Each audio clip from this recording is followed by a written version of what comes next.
अपनी की हुई भागवतिक वृत्ति, तपस्या, साधना, दान, पुण्य कभी अपने मुख से उच्चारण नहीं करना चाहिए।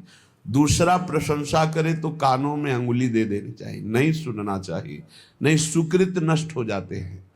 साधन का जो फल है वो आपको फिर नहीं प्राप्त होगा। प्रशंसा अपने मुख से करने से बचे और दूसरे के मुख से प्रशंसा सुनने से बचे। दूसरे की निंदा अपने मुख कर से करने से बचे और दूसरे के मुख से सुनने से बचे। अपनी निंदा आनंद पूर्वक सुने, अपनी निंदा करने वाले का सम्मान करे, अपनी प्रशंसा स्वयं ना करे, दूसरा जो अपनी प्रशंसा करे उसका सम्मान ना करे। ये भागवतिक सिद्धांत बहुत उल्टा है, इसे जल्दी सांसारिक प्राणी नहीं समझ पाते। सांसारिक प्राणी जो हमारे अनुकूल चले, प्रशंसा करे, हम उसको आदर देंगे, लेकिन भगवत भक्त ऐसा नहीं करेगा। अनुकूल चलने वालों के प्रति, प्रशंसा करने वालों के प्रति, प्रणाम नमस्कार करने वालों के प्रति उदासीन वृत्ति रहती है। अपमान निंदा करने वालों के प्रति प्रिय भाव रहता है। बिल्कुल उल्टा, बिल्कुल उल्टा। संसार में अपमान निंदा करने वाले के प्रति तिरस्कार भावना रहती है। सम्मान, प्रियता, अनुकूलता, इसके लिए फिर हृदय में आदर बुद्धि होती है। ओ ये तो बहुत अच्छा आदमी, ये है संसारिक भाव। परमार्थ बिल्कुल इससे उल्टा है, इसको धारण कीजिएगा। अपनी प्रशंसा कभी अपने मुख से ना करे। अपनी प्रशंसा जब कोई कर रहा हो दूसरा, तो कान में अंगुली दे दे, सुने ना। दूसरे की निंदा कभी अपने मुख से ना करे। कोई दूसरा कर रहा हो तो कान में अंगुली दे दे। अपनी जब कोई निंदा कर रहा हो तो प्यार भरकर सुनना चाहिए। कैसा लगता है?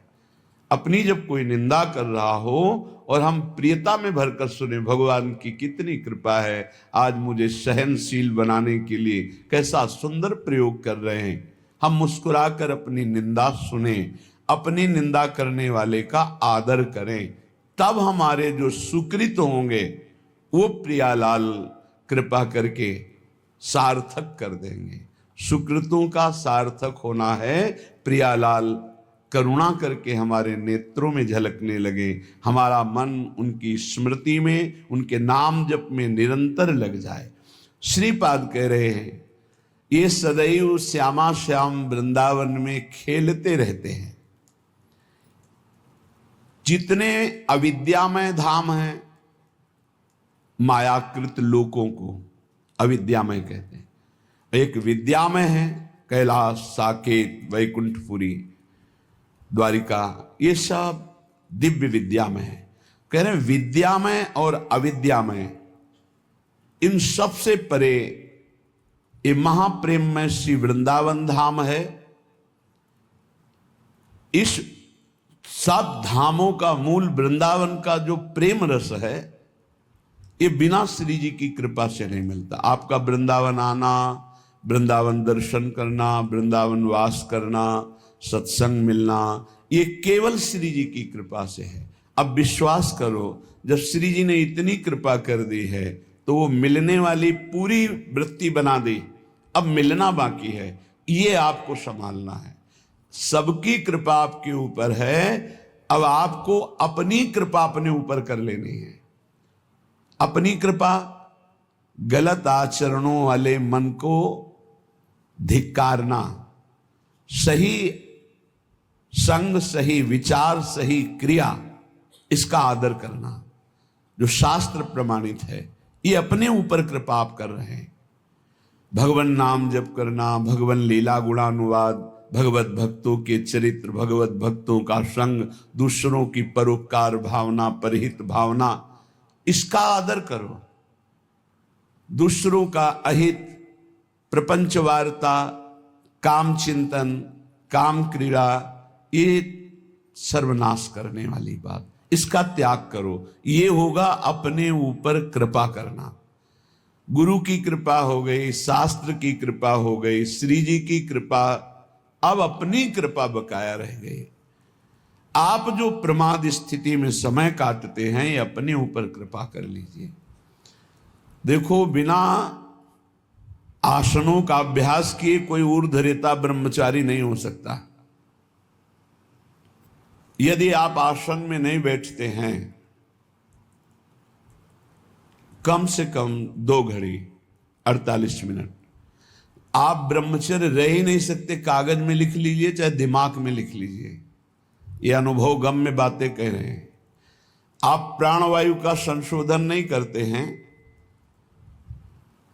आप अंदर मंत्र नहीं चलाते हैं, तो आप ब्रह्मचर्य रह लें असंभव बात है। बिना किसी क्रिया के उसका पतन हो जाएगा। सिद्धासन ऊर्ध्वरेता ब्रह्मचारी जी के लिए अत्यंत आवश्यक है। आदर का पात्र वही है जो ऊर्ध्वरेता हो जाता है। अगर सिद्धासन में नहीं बैठे तो ऊर्ध्वरेता की गुंजाइश ही नहीं है। प्राण संशोधन नहीं है तो निरंतर मंत्र वृत्ति चला ही नहीं सकते, क्योंकि स्थूल प्राण है, मंत्र तो सूक्ष्म प्राण में निरंतर चलते हैं। हमारी प्रार्थना है, सेवा करो, 24 घंटे में 1 घंटा ही सही, पर जवान साधक को सिद्धासन और पद्मासन का अभ्यास करना चाहिए। जिस समय हम 24 मिनट क्रॉस करेंगे आसन में बैठकर, तो हमारे शरीर में भयंकर पीड़ा होगी, जांघों में, हर नस नाड़ी में। वह पीड़ा बड़ी अमृतमयी होती है, शरीर को निरोग कर देती है, चर्बी को भस्म कर देती है, वायु को शांत करके सूक्ष्म करती है। जो आसनों पर बैठने वाला है, ब्रह्मचारी है, प्राण संशोधन प्राणायाम के द्वारा करता है, बहुत सुंदर मंत्र चलता है निरंतर। जवान जवान साधक है, झुक के बैठना, दीवाल का आश्रय ले लेना, शरीर का रोग ग्रसित हो जाना, ये सूचना देते हैं कि आप ब्रह्मचर्य की हानि किए हैं, आपका आहार ठीक नहीं है, आपकी साधना ठीक नहीं है। असाध्य रोग, आकस्मिक पूर्व पाप के परिणाम स्वरूप आ जाना, ये हो सकता है, पर वो हमारी साधना को बाधित नहीं कर सकता। प्रारब्ध साधना को बाधित नहीं कर सकता, ध्यान रखना।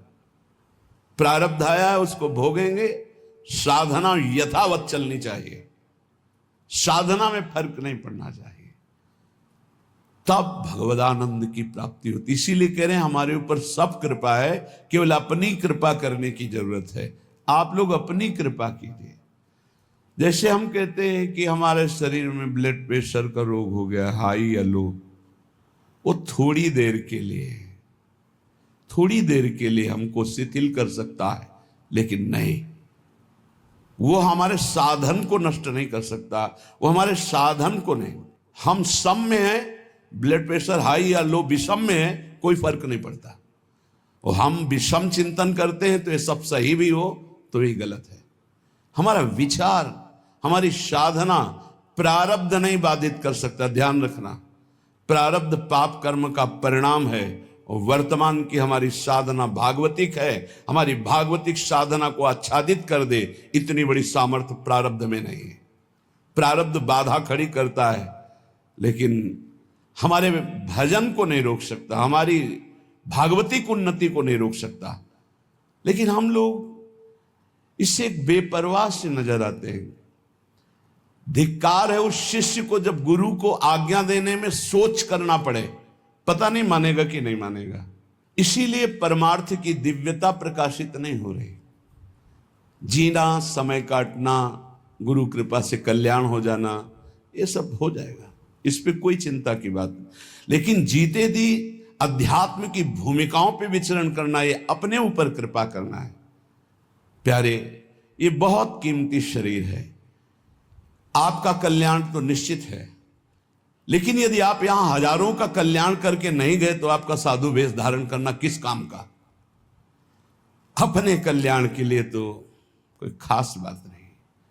हमारी साधना अपने कल्याण के लिए नहीं होती, ध्यान रखना। हमारा कल्याण तो जिस दिन हम गुरु की शरण में हुए उसी दिन हो गया। अब हम साधना करते हैं इस जगत मंगल के लिए। साधु का पूरा जीवन परोपकार के लिए होता है, परहित के लिए होता है, दूसरों के दुखों का नाश करने के लिए होता है। रात दिन भजन करके फिर संकल्प बनता सर्वे भवन्तु सुखिना सर्वे सन्तु निरामया।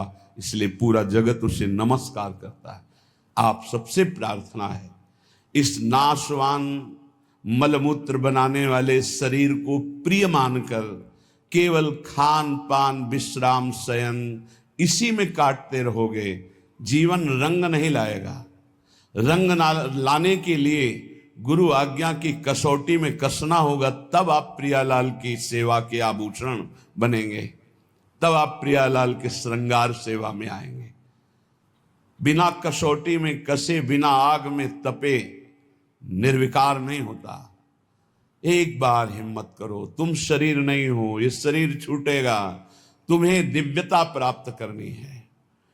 दिव्य पार्थिव शरीर की आसक्ति वाला नहीं अनुभव कर सकता, इससे ऊपर उठो। बहुत घटिया सोच है यदि ये सोच बनी रहे कि मुझे अच्छा खाने को मिले, अच्छा सोने को मिले, अच्छा रहने को मिले। बहुत घटिया सोच है। रात के 12:30 बजे जग गए, अपनी दिनचर्या में लगे, 10:30 बजे तक लगे रहेंगे, फिर जाके ये हम इसलिए कह रहे हैं कि आप स्वस्थ हैं और आप कमाई नहीं कर पा रहे, चाहे गृहस्थ हो या विरक्त। अरे मरना है यार, जाना है यहां से। अच्छी नाम की कमाई कर लो, अच्छी अध्यात्म की उन्नति कर लो, लाखों का कल्याण कर दोगे। सातरति सातरति सा लोकांतारयति। हमारा जन्म दूसरों का मंगल करने के लिए हुआ है। आप विश्वास कीजिए, बहुत घाटे का सौदा हो रहा है, बहुत घाटे का। किसको चढ़ाएं, किसको उत्तम रीति में पहुंचाएं, जब तक हमारी आज्ञा पर तुम बलिदान होना नहीं चाहोगे तब तक नहीं बन सकता। पंच प्यारों की रचना जानते हो कैसे हुई थी? हमें तुम्हारा रक्त चाहिए, तुम्हारी गर्दन चाहिए, खड़े हो सभा में कौन? तो एक खड़े हुए, अंदर गए और ऐसे रक्त की धारा चल पड़ी। अब दूसरा कोई खड़ा हो, 5 केवल खड़े हुए थे लाखों की सभा में। फिर 5 को निकाल के लाए, क्योंकि काटा नहीं था, वहां केवल लीला की थी, अन्य रक्त की लीला केवल हुई थी, वहां किसी की हिंसा नहीं हुई थी। सब आश्चर्यचकित हो गए। ये हैं 5 और एक एक से इतनी सामर्थ्य भर दूंगा कि 1.25 लाख को एक परास्त कर देगा। परम पूज्य श्री गुरु गोविंद सिंह के वचन। एक को 1.25 लाख परास्त करने वाली सामर्थ्य तैयार करो, क्यों? प्राणों को बलिदान कर दिया। नारायण अति कठिन है हरि मिलन की बाट, या में पग पीछे धरे प्रथम शीश दे काट। चाहे गृहस्थ हो चाहे विरक्त, दिव्यानुभूति के लिए तुम्हारा मानव शरीर मिला है, पार्थिव भोगों के लिए नहीं। पर इसमें आपको अपनी कृपा करनी बकाया रह गई। सब कृपा आपके ऊपर है, आप अपनी कृपा कर ले। बस इसमें हमें सब घाटा नजर आ रहा है। गुरु कृपा, धाम कृपा, इष्ट कृपा, शास्त्र कृपा। गुरु लाखों ने बनाया, लेकिन गुरु की बात मानने वाला कोई बिरला ही है। ऐसा नहीं कि नहीं है, पर वो इतने में अंगुली में गिने जाए। तो एक साधु जब साधना करता है तो प्रांत के प्रांत को पावन कर देता है, और सैकड़ों साधु जहां भजन करे तो राष्ट्र को पावन करने की सामर्थ्य रखते हैं। इसलिए जगो, मोह निद्रा से जगो। तुम मानव नहीं हो, तुम भगवान की दिव्य अंश हो। तुम्हारा जन्म ही हुआ है दिव्यता के लिए, पशुता के लिए तो अन्य योनियां हैं। निद्रा भय आहार मैथुन ये पशुता है, इसके लिए अन्य योनियां हैं। तुम दिव्य नारायण स्वरूप हो, हरि स्वरूप हो, अपने स्वरूप की तरफ हो। ये सब छोड़ो, ये आंतरिक वृत्ति को सुधारो भाई। खान पान विश्राम ये कुछ नहीं है, कुछ नहीं है। पूरा जीवन खाते खाते मर जाओगे, फिर यही सुकृत है, यही तप है। और ऐसे हृदय वालों का आकर्षण श्री प्रियालाल करते हैं। बिना देखे जीवन चला जाए तो धिक्कार है जीवन को। क्या देखना है? प्रिया प्रीतम को। इन्हीं आंखों से ऐसे स्पष्ट, इन्हीं नयनन सब सुख देखें, अपनो जन्म सुफल करी लेखें। इसके लिए श्रीपाद वर्णन कर रहे हैं, सुक्षीणा धमनी ततो मृज वपु केशो जरत कंथया कौपीनेन चचीर खंडक कृते नाढ्योति सौम्याकृति तूष्णीका सकला धमाधम इवात्यंतम विदूरे चरन श्री राधा पद दास्य लीन हृदयो वृंदावने श्याम कृति। बोले इतना साधन में तन्मय है कि भोजन बहुत अल्प हो गया, इसलिए सुक्षीणा धमनी, नस नाड़ियां एक एक गिन लो। देखो यह है अपने ऊपर कृपा। और आपसे सच्ची कहते हैं, कई दिन भोजन न मिलने पर भी ना शक्ति का ह्रास और न निराशा न चेहरा उदास। कैसे? साधन बल। आसनों में बैठने वाला, प्राणों का संयमन करने वाला कभी भी तेज रहित नहीं हो सकता, उत्साह रहित नहीं हो सकता, क्योंकि उसके पास बहुत बड़ी सामर्थ्य है। भजन, ब्रह्मचर्य, आसन, प्राणायाम, बहुत बड़ी सामर्थ्य, बहुत बड़ी किसी भी संप्रदाय का हो, यह अत्यंत आवश्यक है, अत्यंत आवश्यक है। कोई सुन नहीं रहा। ये अपने ऊपर कृपाए राग त्यागी वैरागी कहलाने वाले आप हैं, परमार्थ के पथिक हैं। सुख